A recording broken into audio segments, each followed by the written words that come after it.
Good morning student. आज हम लोग क्लास 7th की हिंदी के पार्ट 3 में बाल महाभारत से चैप्टर 3 और 4 पर आधारित प्रश्नों को पढ़ेंगे। देखिए, हम लोगों ने इसके दूसरे पार्ट में फर्स्ट और सेकंड चैप्टर के प्रश्नोत्तर देखे थे, तो आज हम इस थर्ड पार्ट में चैप्टर 3 और 4 के प्रश्नों का उत्तर देखेंगे। तो आइए हम सर्वप्रथम देखते हैं पहला प्रश्न इस पार्ट का।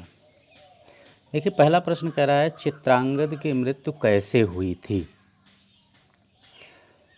चित्रांगद और विचित्रवीर्य दोनों भाई थे, ठीक ना। तो चित्रांगद बड़े थे, तो ये पूछा है चित्रांगद की मृत्यु कैसे हुई थी।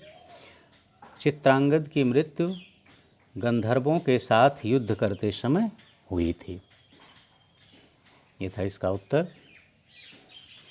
दूसरा प्रश्न है विचित्रवीर्य की तरफ से स्वयंवर में किसने हिस्सा लिया। पाठ आपने पढ़ा है तो आपको इसका उत्तर पता होगा कि विचित्रवीर्य की तरफ से स्वयंवर में किसने हिस्सा लिया था। विचित्रवीर्य की तरफ से स्वयंवर में हिस्सा भीष्म ने लिया था। ओके, आइए अब हम देखते हैं तीसरा प्रश्न। विचित्रवीर्य का विवाह किसके साथ हुआ था। तो विचित्रवीर्य की दो पत्नियां थीं, उन्हीं दोनों के नाम बताने हैं आपको, अंबिका और अंबालिका। यानी विचित्रवीर्य का विवाह किसके साथ हुआ था। विचित्रवीर्य का विवाह अंबिका और अंबालिका के साथ हुआ था। आइए चौथा प्रश्न देखते हैं। अम्बा किससे प्रेम करती थी। अम्बा किससे प्रेम करती थी। अम्बा जो है वो सौभराज साल्लो से प्रेम करती थी। अम्बा सौभराज साल्लो से प्रेम करती थी। ओके, पांचवा प्रश्न। सौभराज किसे कहा गया है। सौभराज किसे कहा गया है। तो सौभराज जो है वो साल्लो को कहा जाता है। अम्बा जिससे प्रेम करती थी वही सौभराज भी कहलाते हैं। ये था पांचवा प्रश्न। आइए अब हम छठे प्रश्न को देखते हैं। अम्बा की करुण कहानी सुनकर किसका हृदय पिघल गया। अम्बा की करुण कहानी सुनकर किसका हृदय पिघल गया। तो अम्बा की करुण कहानी सुनकर परशुराम का हृदय पिघल गया, क्योंकि जब अम्बा के साथ विचित्रवीर्य ने भी विवाह नहीं किया, भीष्म प्रतिज्ञा ही कर चुके थे, जिसके कारण उन्होंने भी विवाह नहीं किया। और भीष्म जो है वो काशीराज के यहाँ से अम्बा को भी ले आए थे, जिससे साल्व भी अम्बा से प्रेम करता था और अम्बा भी साल्व को मन ही मन अपना पति मान चुकी थी। लेकिन भीष्म के द्वारा साल्व को पराजित करके अम्बा को जीत लिया गया था, इसलिए फिर साल्व ने भी अम्बा को स्वीकार करने से मना कर दिया था। तो वो सबके पास मदद के लिए गई थी। उसी क्रम में वो परशुराम के पास भी गई थी। जब परशुराम को उसने अपनी कहानी बताई तो परशुराम का हृदय जो था वो द्रवित हो गया था, पिघल गया था। ठीक है, आइए अब हम तो इसका केवल उत्तर कितना लिखना होगा हमको। अम्बा की करुण कहानी सुनकर किसका हृदय पिघल गया। अम्बा की करुण कहानी सुनकर परशुराम का हृदय पिघल गया, लिखना हमको केवल इतना ही है। सातवां प्रश्न। अम्बा स्त्री रूप छोड़कर पुरुष कैसे बन गई थी। चूँकि जब अम्बा को, देखिए इसका पहले हम कहानी देख लेते हैं थोड़ा सा। जब अम्बा को भीष्म ने भी नहीं स्वीकार किया, विचित्रवीर्य ने भी अम्बा के साथ विवाह नहीं किया, यह पता चलने के कारण कि अम्बा जो है वो साल्व से प्रेम करती है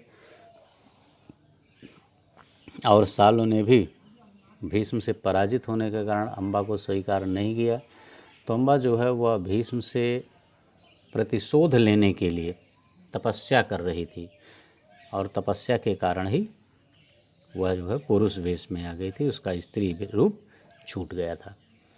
तो अम्बा स्त्री रूप छोड़कर पुरुष कैसे बन गई। तपस्या के बल से। ओके, आठवां प्रश्न है धर्मदेव कौन था। धर्मदेव जो था वो अंबालिका की दासी का पुत्र था। धर्मदेव कौन था। धर्मदेव अंबालिका की दासी का पुत्र था। आइए अब हम नौवां प्रश्न देखते हैं।